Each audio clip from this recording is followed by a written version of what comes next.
Alors, aujourd'hui, une fois n'est pas coutume, je vais déjà attendre voilà, qu'on finisse de trembler. Je vais faire hop, une petite...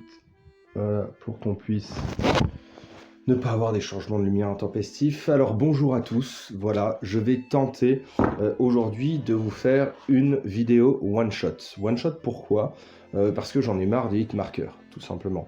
Alors, pour les plus costauds d'entre vous, si vous avez joué à Modern Warfare premier du nom, il y avait tout le temps des hitmarkers, et normalement, quand vous aviez le M40A3, bim, on mettait un tir, un kill, et il n'y avait pas de hitmarker, ce qu'on appelait du one-shot. Donc aujourd'hui, il n'y aura pas de montage, absolument aucun montage. Je viens d'allumer, et vous verrez un bras tendu pour vous éteindre une fois que tout ça se sera terminé. Aujourd'hui, j'ai choisi un sujet en plus qui n'est pas piqué des hannetons, c'est une réplique que je n'ai pas encore upgrade, que j'ai reçue et qui est passée un petit peu sous les radars. Et je pense qu'aujourd'hui, les répliques qui passent sous les radars et qui sont de petits bijoux, il faut qu'on en parle. Alors normalement, là, je marque une pause. Et puis après, on se boit une bière. Et j'ai pas pris n'importe quelle bière. J'ai pris ma Pilsner Urquell. Elle était dehors il y a encore quelques instants. Et donc, je charge le sac à dos. Parce que simplement, je sais même pas si elle va pétiller encore. Donc comme c'est du one-shot, ça pétille. C'est cool. On avance, on avance. Alors, toujours l'extérieur. Hein. On est vraiment sur un habillage mythique, un habillage d'époque, qui doit dater de 1842, je suppose. Mais le côté mielé, ce côté mielé d'un houblon qui a vieilli, qui a été imprimé par le soleil, parce que c'est réel, hein. Si vous goûtez de la Corona qui est dans une bouteille en verre transparent, plus elle va vieillir et ce vieillissement sera accéléré. Le verre en verre, ça protège, mais le verre brun, c'est ce qu'il y a de mieux. Et aujourd'hui, la canette en alu type 8.6, ça c'est vraiment génial, parce que voilà, on est à l'abri des UV. Alors, on va verser. Ah oui, ça mousse quand même un peu. Tic. Oh.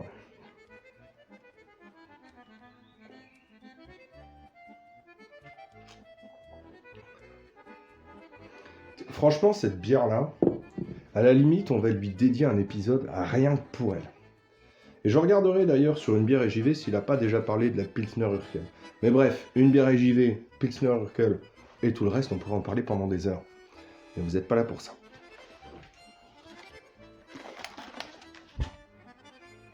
Là, normalement, je marque une pause et je me remets comme ça. Mais bref, ici, nous avons le UAR, Urban Assault Rifle.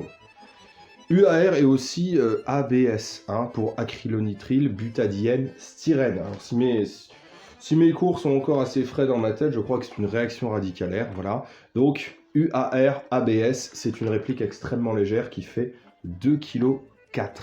2,4 kg pour un encombrement de 60 cm et on a une longueur de canon qui fait 410. Alors 410, on n'arrive pas au bout du cache-flamme, donc vous pouvez mettre facilement du 430 pour arriver vraiment sur quelque chose de très standard.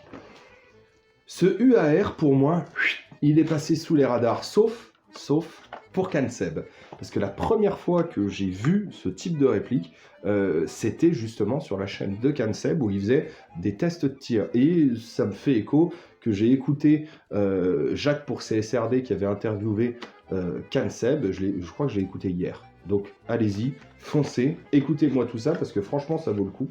Alors ici on a notre petit UAR. Alors, il y a une similitude, de près ou de loin, c'est un système bullpup qui permet d'avoir un canon long dans un encombrement réduit. Il y a quelque chose que j'aime bien aussi, c'est qu'on a donc une fausse culasse, et en appuyant ici, tac, elle repart vers l'avant. Voilà, c'est un truc, c'est juste comme ça.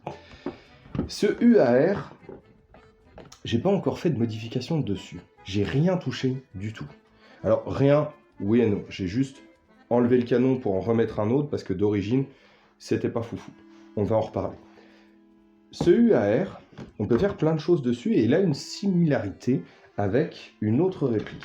Alors, elle se démontre très facilement. Ici, vous avez une goupille. Elle est où l'autre? Elle est là. Deuxième goupille.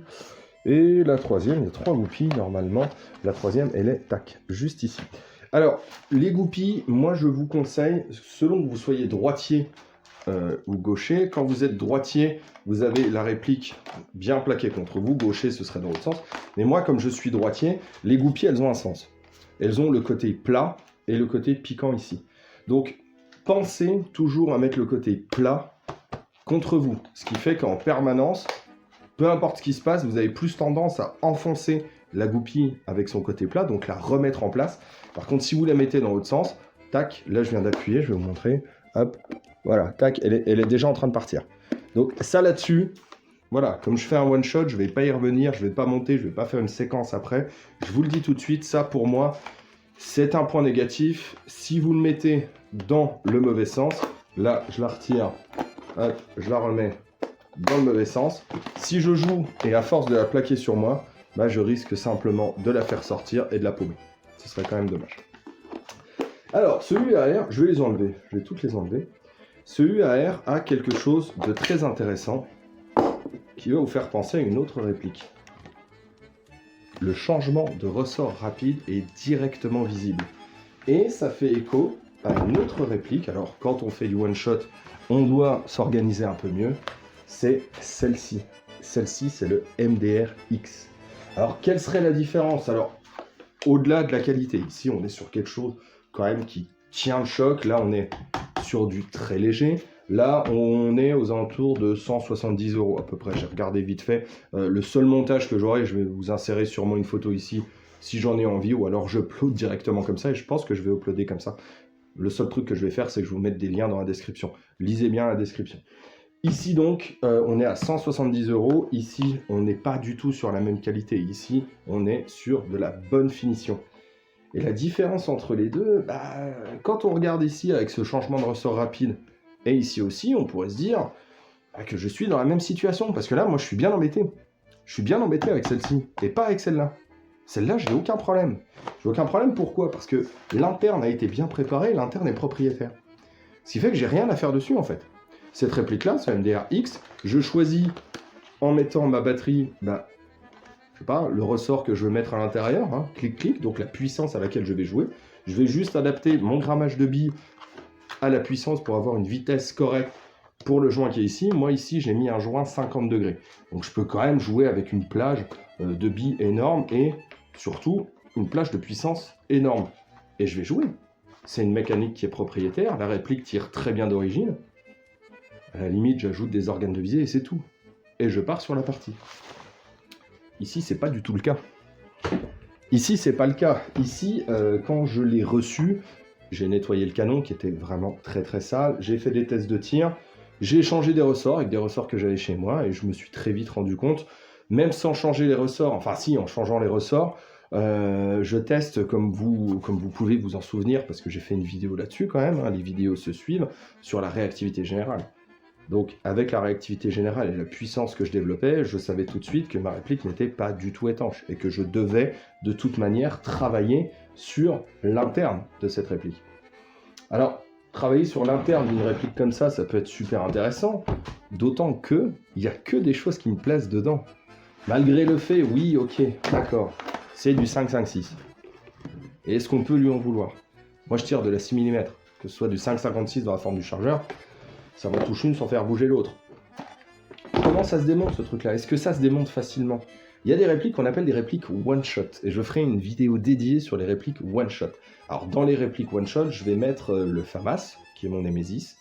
Il arrivera peut-être, on me pousse comme ça pour que j'en fasse un, donc peut-être. Il y aurait MP5, les MP5 Simaging Long, ça pareil pour moi c'est du one-shot. Le Keltec, j'en ai fait un, j'ai pas eu le temps de faire la vidéo dessus, mais j'avais posté une photo vite fait sur Facebook. C'est le démontage en fait. Le démontage, pour moi, il y a des choses qui sont one-shot. Les M4 ne sont pas du tout one-shot. Les M4, on peut travailler sur le bloc d'un côté, peut-être même plus simplement que sur une AK.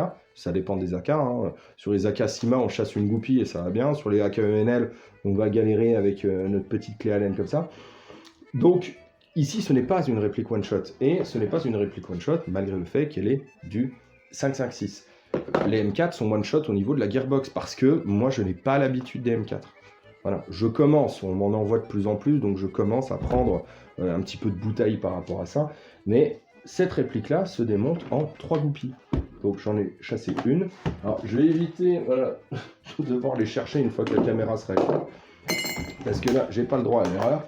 Tac, tac. Et la dernière, elle est là. Clic. Hop là. Voilà. Tac. Donc, on a chassé nos 3 groupies, on a retiré l'arrière, et donc moi ici, j'ai mon changement de ressort rapide. On va retirer le levier d'armement qui est ambidextre. On appuie ici, hop, et il se retire. On va pouvoir enlever en tirant un petit peu, tac, voilà, c'est tombé. Alors, ce qui vient de tomber, c'est en fait l'espèce de cache pour l'éjection. Donc, on peut le mettre, imaginez que ma réplique part devant, hein, voilà. Donc, moi, là, je suis en position droitier, donc ça va éjecter par là-bas. Et si j'étais gaucher, et du coup, je referme l'autre côté. C'est tout simple. C'est assez souple, hein. L'ABS, franchement, alors là-dessus aussi, parce que on le verra avec d'autres répliques. Le plastique, c'est pas forcément quelque... Le plastique, c'est fantastique.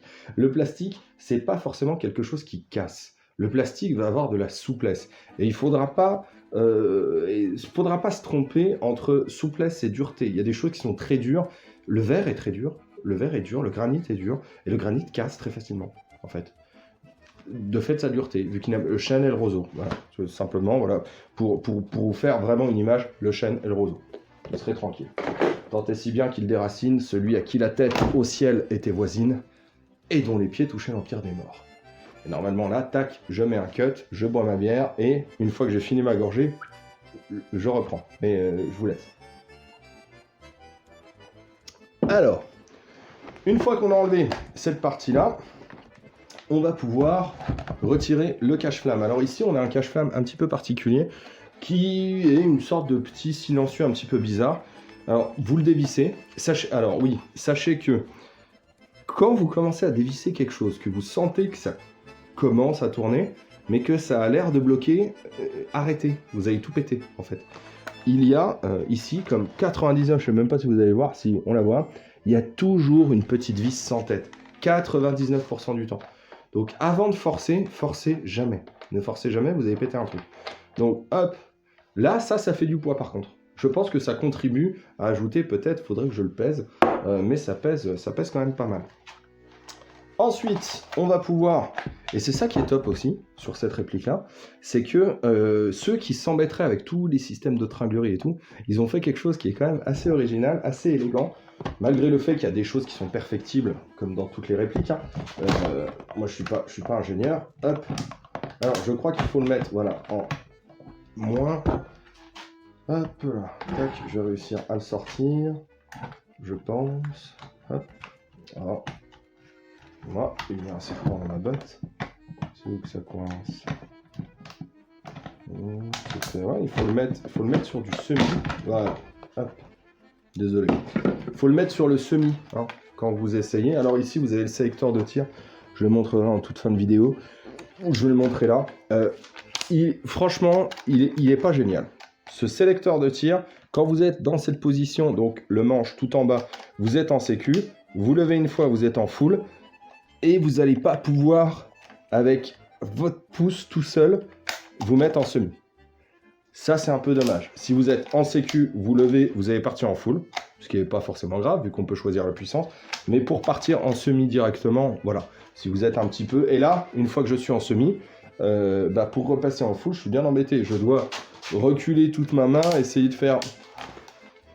C'est pas génial, mais ça se comprend. Ça se comprend pour tout ce qu'ils ont mis justement derrière. Donc ici, on a enlevé... Qu'est-ce qu'on a enlevé? Notre plaque de couche. On a enlevé la partie supérieure qui était là. On a enlevé notre garde-main. Alors ce qui est top, c'est que ce garde-main ne pèse rien et vous allez pouvoir en faire un porte-avions. Parce que vous avez un rail Picatinny, vous allez pouvoir mettre ne serait-ce qu'une mire, hein, parce qu'il n'est pas livré avec. Vous avez 1, 2 et 3 rails. Donc on imagine tout de suite que ça va faire un effet aimant et ça va permettre de coller un petit peu tout ce que vous avez chez vous. Là, il y a, alors ici, on le voit, attache QD. Alors je vais la mettre tout de suite. J'en ai acheté une sur Taiwan Gun. Donc, hop, je vais la mettre tout de suite. Je vais voir si ça, oh, ça tient, mais... Ouais, ça tient, ça va, ça tient. De toute façon, ça pèse pas une tonne, donc ça devrait pas partir. Et vous en avez une ici, voilà, en position arrière. Alors, on retire encore une autre partie qui s'avance un petit peu. Et normalement, on tombe dans l'écran et on arrive à la retirer. Alors, ils sont où ces écrans? Voilà, tac. Voilà, on la glisse. Et au final, on a ça. Alors pour le moment, on n'a pas utilisé un seul outil. C'est ça que j'aime beaucoup. J'ai prévu un petit tournevis plat et j'ai un petit cruciforme. Le cruciforme, il est où? Il est juste là. Il est là, pardon. Tac. Alors, ce qu'on va faire maintenant, c'est que je vais la démonter. Puis on va voir un petit peu plus en avant. Parce que pour le moment, j'ai une réplique qui est ultra polyvalente. Et c'est ça qui m'embête. La différence avec le MDR-X qui est ultra polyvalent, c'est que lui, il est ultra polyvalent et il fonctionne d'origine. Ici, je vais devoir faire des petites adaptations. Il y a beaucoup de choses qui me plaisent, moi, quand je regarde ça. C'est que ici, vous avez un bloc hop-up AK. Vous avez un bloc hop-up AK et un bloc hop-up qui est solidaire de votre gearbox par cette petite vis-là. On voit ici qu'on n'est pas chez Silverback. Hein. Voilà, je vous le dis tout de suite. Là, vous voyez, il y a une vis ici, une deuxième qui est en face. Et là, il y en a une. Donc en fait, vous avez 1, 2, 3, 4 vis. 4 vis qui maintiennent le bloc hop-up posé et une vis qui va traverser ici et qui va maintenir encore le bloc hop-up. Ces 4 vis qui sont là sont vissées dans du plastique. C'est pour ça qu'on n'est pas chez Silverback. Voilà, Silverback n'aurait jamais fait ça. Merci à eux. Alors, ces 4 vis là, vous voyez qu'il en manque 2. Il en manque 2 pourquoi? Parce que quand je l'ai démonté pour la première fois, je me suis rendu compte que ça vissait dans du plastique. Et gérer, c'est prévoir. Comme je prévois de la démonter, de la démonter, de la démonter, de la démonter, de la démonter et de la remonter de temps en temps, bah, il va falloir préserver au moins 2 endroits pour que si je commence à visser dans le vide, je puisse avoir un backup et ces 2 vis repartiront sur les 2 autres côtés. Donc ça là-dessus, bémol, sélecteur de tir, bémol, vis dans le plastique, là je chipote. On est à 170 €, 160 si vous allez sur d'autres sites. Je chipote, je suis vraiment en train de chipoter parce que je suis en train de tomber amoureux, tout simplement. Alors, on va retirer la première. Donc là, normalement, j'accélère la vidéo. Mais comme il n'y a pas beaucoup de vis, c'est bon, on va réussir à s'en sortir. Hop, la deuxième. Là, c'est vraiment sans filet parce que du coup, je les pose vraiment juste là. Donc si elle tombe, je vais devoir faire le tour, ça va être assez pénible. Hop, et la troisième, on va se mettre comme ça, on va pas tenter le diable. Hop là. Voilà. Clic. Et voilà. Donc maintenant, on va ici, on a une grosse bague, là, juste là. Et on va tourner cette grosse bague pour justement... Voilà. Ah, je suis pas sûr d'avoir mis cette petite clé à laine. Ah là là. Je vais prendre un petit outil, un Reptoutil. Et il y avait l'autre. Ah bah non en fait. En fait je suis bête. Je vais pouvoir retirer. Bah oui, je suis bête en fait. J'ai pas besoin de tout dévisser. Normalement, voilà. Si ça n'avait pas été un one shot, je serais parti chercher la petite clé à laine, le petit truc qui allait bien. Mais sachez que ici vous avez hop, juste la petite clé à laine et la bague qui est là tourne. Et vous allez pouvoir retirer ce bloc-là qui est en... Oh, ça doit être en aluminium, ça. Ça doit être de l'aluminium. Et nous, on va pouvoir reculer la gearbox. Donc, sachez que si vous voulez reculer et travailler que sur la gearbox, vous déposez la vis qui est ici, qui retient le bloc hop-up à votre gearbox. Et on sort la gear. Donc, on peut à la fois bosser sur le bloc hop-up. Alors, je vais en parler tout de suite. Il faut que j'en parle tout de suite parce que c'est quelque chose qui est très facile à éluder. Ici, j'ai changé de canon. Voilà, j'avais un S-Up et le canon d'origine bah, je l'avais pas nettoyé, je voulais pas ouvrir un sachet de sugru pour juste un canon. Donc j'ai attendu. On m'a envoyé des canons pour que je fasse des montages S-Up, on m'a envoyé d'autres répliques. Donc ici, c'est le canon qui n'est pas d'origine. Il faut que je vous parle du canon d'origine. Ce canon d'origine, il est là. Et il a la particularité d'avoir deux petites gorges avec, voilà, juste ici, des joints toriques. Ce qui fait qu'à l'inverse du canon que j'ai changé, le canon que j'ai changé, il a du jeu, alors que celui-là n'en aura pas. Et celui-là, il a une particularité, c'est qu'il a une fenêtre très étrange. Alors, ça ressemblerait à une fenêtre PDI, mais le triangle va un petit peu plus loin. Les fenêtres, je pense que la chaîne est assez mature pour qu'on parle des fenêtres sur les canons. C'est quelque chose qui, pour moi, est négligé. Je n'en ai jamais entendu parler nulle part, quasiment. Et je pense qu'il est très intéressant qu'on s'intéresse un petit peu aux fenêtres de nos canons. Qu'est-ce que j'ai fait? Vous me connaissez maintenant, et je pense qu'on se connaît. Montage S-Up, pour pouvoir soulever les billes que je veux. Sur le bloc hop-up, et bah du coup, là, ça se voit un petit peu. Là, mais j'ai mis une petite chambre à air, on voit un tout petit point là sur le côté. J'ai mis une petite chambre à air pour que, bah, justement, voilà, ça ne se dérègle pas dans le temps. Le joint, j'ai pris le joint d'origine. Parce que comme avec cette réplique, on peut tout faire. Tout. Et vous allez voir qu'on va osciller en permanence entre le désir de faire quelque chose et l'ennui une fois qu'on l'a réalisé. Parce que comme on peut tout faire, la seule chose qui a été simple pour le moment, c'est le démontage et le fait de mettre un S-Up, parce que c'est ce qui va me permettre d'avoir le plus de polyvalence et de jouer le plus grand nombre de rôles. Que ce soit du rush, que ce soit de l'assaut, que ce soit du DMR. J'aurai juste à modifier mon grammage de billes et à ajuster avec, ici, le changement de ressort rapide. Et je pourrais, dans la même journée, même dans le même style de jeu, je pourrais, si je voulais, avoir des ressorts différents, clic, et changer au fur et à mesure. Et c'est tout là le nœud de l'affaire. Parce que le bloc hop-up, petit bout de chambre à air, on est tranquille, S-Up, le joint. Mais si j'avais pris des joints classiques qui seraient Decepticon, Maple Leaf, Prometheus, etc., j'aurais déjà une montagne de choix possibles, parce que là, on accepte des joints type AEG. Donc il y en a une paire. Il y en a vraiment une paire. Que ce soit dans la forme des appuis, que ce soit dans la dureté, donc la quantité de silicone qu'on a dedans pour donner un bel effet à la bille. Regardez la vidéo choix des joints, hein, pour donner un bel effet à la bille, etc. Donc là, j'ai réussi à tout figer d'une seule fois en disant, allez, moi je suis monomaniaque, S-Up. Voilà. Premier problème éludé. Pas solutionné. Hein. On n'a pas solutionné, on a fait un choix. C'est tout. Et c'est ça qui est vertigineux. C'est que quand on prend conscience en fait de tous les choix possibles et de toutes les conséquences possibles, bah, on peut avoir un petit côté panique et se dire, bah tiens, finalement, qu'est-ce que je fais? Je peux tout faire. Je peux tout faire. J'ai la liberté. À pas confondre avec les libertés. Les libertés, c'est notre vie au quotidien, c'est du droit, les libertés. En fait, c'est vos droits. On devrait dire les droits et pas les libertés. La liberté, c'est vraiment quelque chose. Si je vous signe un blanc-seing aujourd'hui en vous disant vous pouvez faire ce que vous voulez, bah, je vous mets au défi de savoir ce que vous allez faire. Voilà, tout simplement. Et ici, moi, je suis dans ce cas-là.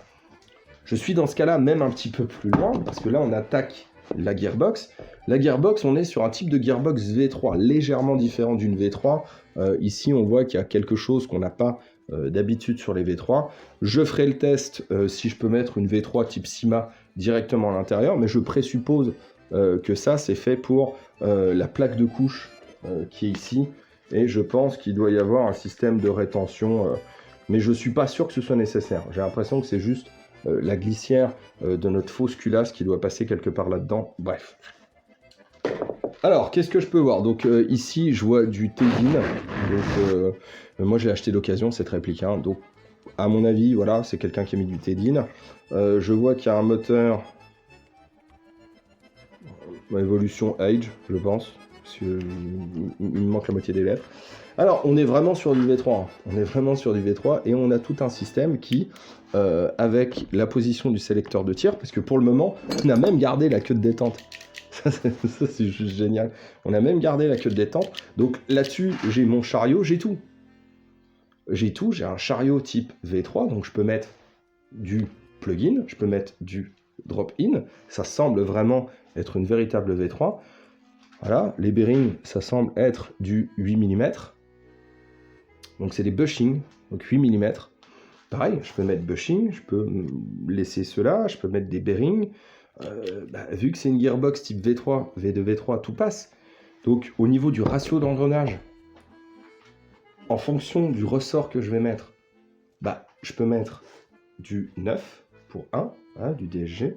Je peux mettre du 12, du 13, du 18, du 16, hein, voilà, 13, 16, 18. Je peux mettre du 20, du 24, je peux mettre du 32, je peux mettre des hélicoïdaux. Le cylindre, ça aussi, je peux faire ce que je veux. Je peux mettre un modérateur de son allongé à la taille de mon canon. Donc là, je suis sur du 430. Donc là, 430, je vois... Enfin, 410 précisément, je vais mettre du 430. Je vois que l'ouverture, voilà, il faudrait peut-être un cylindre plein. Mais si je mets un cylindre plein, il me faudrait un modérateur de son. Est-ce que le modérateur de son allongerait autant la réplique? C'est déjà une réplique qui est très courte, 60 cm. J'ai quelque chose qui est très maniable. Un modérateur de son, oui, est-ce que ça a une pertinence ou pas? Ça, je sais pas, mais je peux le faire. Je peux le faire. Il va falloir à un moment que je fige mes choix. Et est-ce que mes choix, c'est ma réplique ou ma façon de jouer? C'est ça le nœud de l'affaire. Et comme je sais qu'augmenter démesurément la taille d'un canon n'apporte pas forcément plus de portée, plus de précision, et puis je parle même pas de la puissance. La puissance, je m'en moque. La puissance, je m'en moque. Je peux changer mon ressort quand je veux, où je veux. Donc j'ai même pas un problème de puissance. Donc si j'ai pas un problème de puissance, j'ai un problème de quoi? Parce que le désir vient au départ d'une contrainte. D'accord? On ne peut pas obtenir, donc c'est pour ça qu'on désire. Donc cette contrainte, elle est où sur cette gearbox, en fait? La contrainte là-dedans. Je peux changer mon ressort quand je veux. Ma contrainte serait peut-être mon cylindre. Mon cylindre, je peux pas les changer toutes les 4 matins, c'est un peu pénible de faire ça sur le terrain. Donc je me dis, bon ok, je vais partir sur un cylindre plein. Bon, je pars sur un cylindre plein. Ok, donc ça me donne un canon un peu plus long, 430. C'est pas grave, je mets un modérateur de son. Ok, ça change l'esthétique de la réplique. Pas plus grave que ça, je m'en accommode. Le moteur, je vais mettre quoi? Le moteur, je vais mettre un high torque. Voilà, les high torques sont pas si chers. Et ça aussi, c'est un problème de masse monétaire. Là, c'est du V2, V3 standard. Toutes les pièces V2, V3, il n'y a rien de propriétaire. C'est pas si cher que ça. Le nozzle AK classique, je le validerai. Je vous préviendrai, je le validerai. Nozzle AK classique. La tête qui est ici, la tête de cylindre, c'est V2, V3. Donc il y en a plein. Je peux mettre du mushroom. Si je mets du mushroom, il me faut une tête de piston mushroom. Mais c'est bon, il y en a. Le piston qui est à l'intérieur, allégé, pas allégé, ouais, mais ça dépend. Alors, je vais mettre du allégé parce que si je veux faire une config de rush, je vais mettre du allégé. Ouais, mais si je me mets en DMR, il sera peut-être pas assez résistant pour... Mais par contre, si j'ai une bonne étanchéité, je peux mettre un ressort faible, obtenir l'étanchéité dont j'ai besoin, malgré le fait d'avoir un ressort faible. Donc, le piston allégé, il devrait tenir quand même. Alors, quid du ratio d'engrenage? J'ai du 9. J'ai du 12, j'ai du 13, j'ai du 16, j'ai du 18, j'ai du 20, du 24, du 32. Donc là, j'en ai 8. Je peux faire ce que je veux. À un moment, il va falloir figer les choses. Est-ce que j'ai un problème ici d'ordre physique et externe? Alors j'en ai un. J'en ai un. Là, normalement, il devrait y avoir un cut parce que je pose une question. Et donc, un petit truc blanc, petit truc noir, un écran et... je rempile. J'ai un petit souci. J'ai un petit souci parce que cette réplique-là, l'emplacement de la batterie à l'arrière, il n'est pas foufou. Et ici, vous voyez bien que j'ai déjà un T-DIN. Moi, je vais jouer en 11.1 pour la simple et bonne raison. Alors, je pourrais jouer en 7.4. On pourrait se poser la question. Batterie, 7.4, 11.1. L'emplacement de batterie, il n'est pas foufou. Donc, si je mets de la 7.4 avec, vu la taille toute petite, je vais vraiment avoir un truc très poussif. Donc, je vais devoir aller sur de la 11.1. Si je prends de la 11.1, il me faudra un MOSFET pour protéger mon switch. Des MOSFET tout petits existent. Il y a les MOSFET Perun, tout petits, X-Crotec, tout petit. Donc oui, je pourrais en poser un.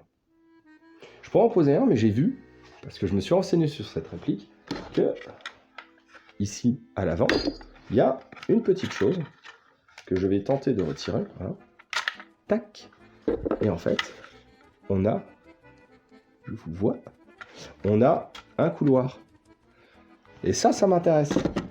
Ça veut dire que je pourrais recabler cette réplique à l'avant, mettre un stick AK11.1 que j'ai sur toutes mes AK. Donc j'aurais pas besoin de rajouter une toute petite batterie qui m'apporterait peut-être pas assez de puissance de réactivité, de plaisir, on va dire. Donc là, j'ai encore pas de problème. Je peux mettre une 11.1 qui passe tranquillement, je peux changer de câblage. Si je change complètement de câblage, ça veut dire que je peux mettre n'importe quel MOSFET. Je peux mettre du Warfed Gate pour le plus haut des MOSFET plugin. Ouais, je passe à l'aise. Là, c'est ici. Là. Je passe à l'aise. Je peux mettre un petit anneau ASR. Je peux mettre, je peux mettre mon Perun ou mon X-Crotec. Il passe là. Je peux mettre un MOSFET drop-in. Alors pour le drop-in, je peux mettre du Titan, je peux mettre du Léviathan, du T238, je peux mettre du Bluetooth, du pas Bluetooth. Cette réplique-là est pénible. Pas en elle-même, elle est pénible dans les questions qu'elle pose. Parce que pour figer un point, c'est très compliqué parce qu'on n'a pas de contraintes. Je peux même la passer en HP1. C'est pour vous dire. Je peux même la passer en HP1. J'ai aucune contrainte avec cette réplique. Alors ce que je vais faire, c'est que je vais déjà la remonter. Normalement, c'est quelque chose que je fais en off. Mais là, je vais me forcer. Alors, pour la remonter, c'est tout simple. Ce qu'il va falloir qu'on puisse conclure quand même. Ça fait 31 minutes et 30 secondes que je discute. Donc, je vais visser tout ça. Là, normalement, pareil, c'est en accéléré, mais je trouve que c'est intéressant, ce truc de one-shot. Alors, ça se trouve, je vais dire une énorme bêtise en fin de vidéo, et je serais dire, je vais devoir recommencer. Hop. Donc, pas de vis dans du plastique. Pas de vis dans du plastique. Alors, même d'un point de vue poids, je suis pas embêté. Je peux faire ce que je veux dessus. Il y a des répliques qui pèsent très lourd. Il y a des répliques qui pèsent vraiment très lourd. Et quand ça pèse aussi lourd, on y réfléchit à deux fois avant de mettre, avant de mettre une lunette qui pèse 15 kg. Voilà, pour choisir son mode de jeu. Hop. Donc la gearbox, vous avez vu, elle sort en une seule vis. Les deux vis que j'ai remis avant, c'était les vis du bloc hop-up. Bloc hop-up dont on a parlé. Hop, je remets comme ça. Tac. Je vais remettre... Alors, on ne peut pas retirer le garde-main quand on a le modérateur de son à l'avant. Ça ne passe pas. Ça ne passe pas. Alors, hop, on va viser tac, correctement. Hop, moi je vais atterrir comme ça pour rien bloquer. Hop là.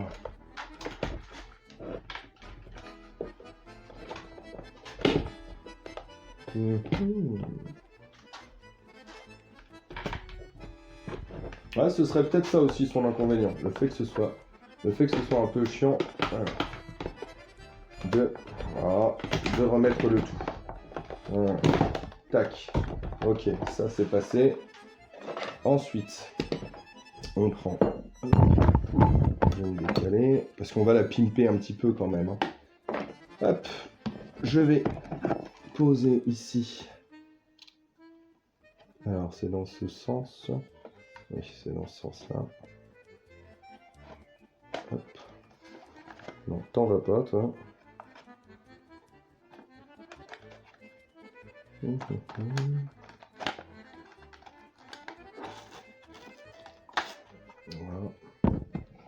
De l'autre côté. Hop, hop. Tac. Hop, on recule ça, c'est parfait. Je mets le cache pour pas me prendre l'éjection dans le visage. Et ça va être intéressant aussi de voir votre taux de rétention. Parce que quand il n'y a pas de montage, les choses sont généralement beaucoup plus dynamiques que ce que je suis en train de faire là. Les choses sont plus dynamiques. Et les choses étant plus dynamiques, du coup les gens ils arrivent à rester quand même nettement plus longtemps. Et le taux de rétention, c'est vraiment un facteur qui est déterminant pour... Oh, hé, deux fois là quand même. Alors, vous allez voir que ça va faire une troisième fois. Je vais me mettre comme ça directement. Voilà, tu croyais tomber encore une fois? Et vraiment, on remet, hop, ici, tac, tac, mes goupilles. Hop. Nickel. Je ferai pas de test de tir, hein, pour des raisons évidentes. Clic. Et on va essayer de pimper un petit peu cette réplique. Alors, je vérifie si j'ai bien suivi le conseil que je vous ai donné en tout début de vidéo au niveau des goupilles. Bon sens, bon sens, bon sens. Alors on va les pimper pour conclure un petit peu. 2,4 kg, ça pèse rien 2,4 kg. Alors, je vais déjà, moi, mettre, parce que moi j'aime bien ce qui est sonore finalement, malgré le fait que j'ai joué longtemps DMR et longtemps Assaut, où il faut jouer au roi du silence. Voilà. Cette fois-ci, on va donner une bonne petite tête à cette réplique. On va mettre un amplificateur sonore.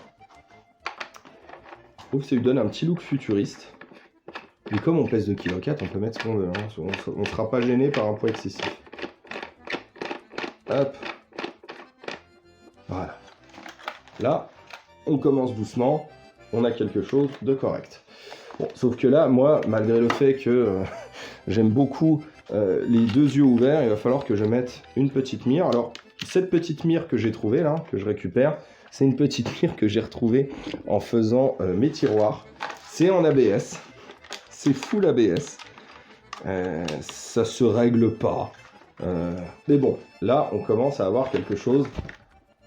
Voilà, je pourrais éventuellement commencer à vous tirer dessus. Éventuellement.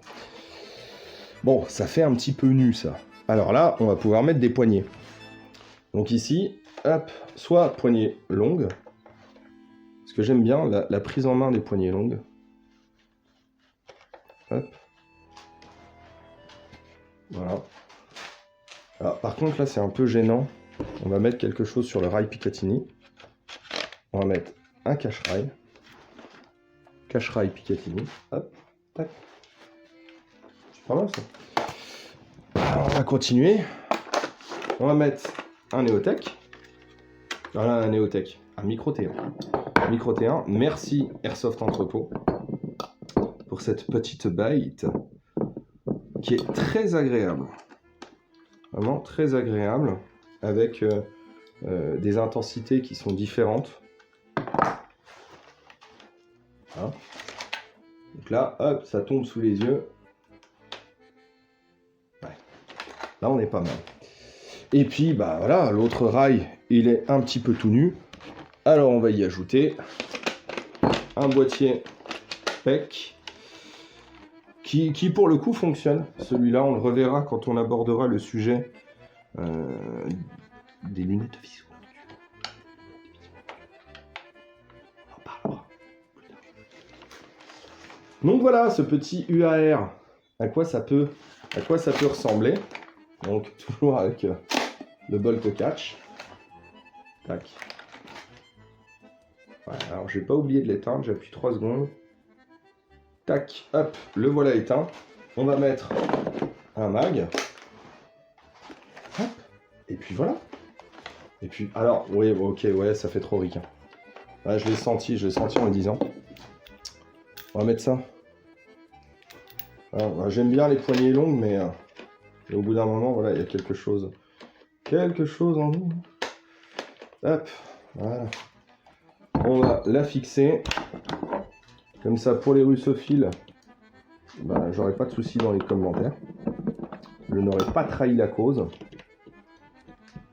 Bon, la poignée est biseautée pour normalement pouvoir éjecter les chargeurs, mais là, comme je suis sur un système bullpup, je suis quand même bien tranquille. Hop.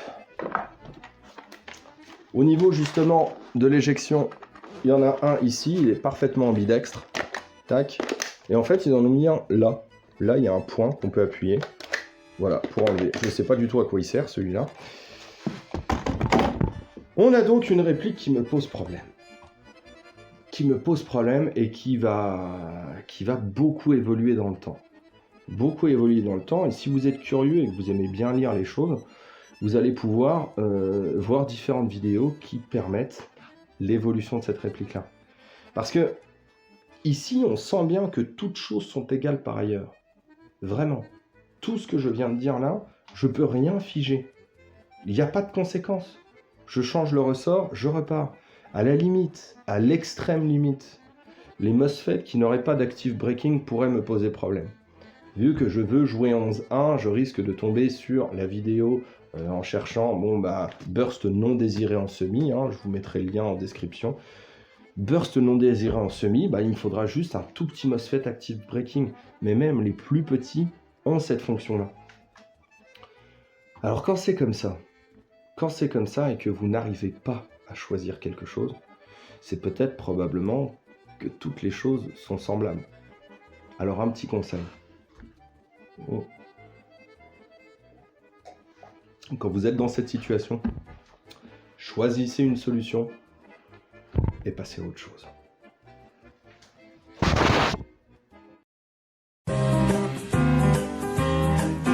It's jungle out there, disorder and confusion everywhere. No one seems to care. Well, I do. Hey, who's in charge here? It's jungle out there.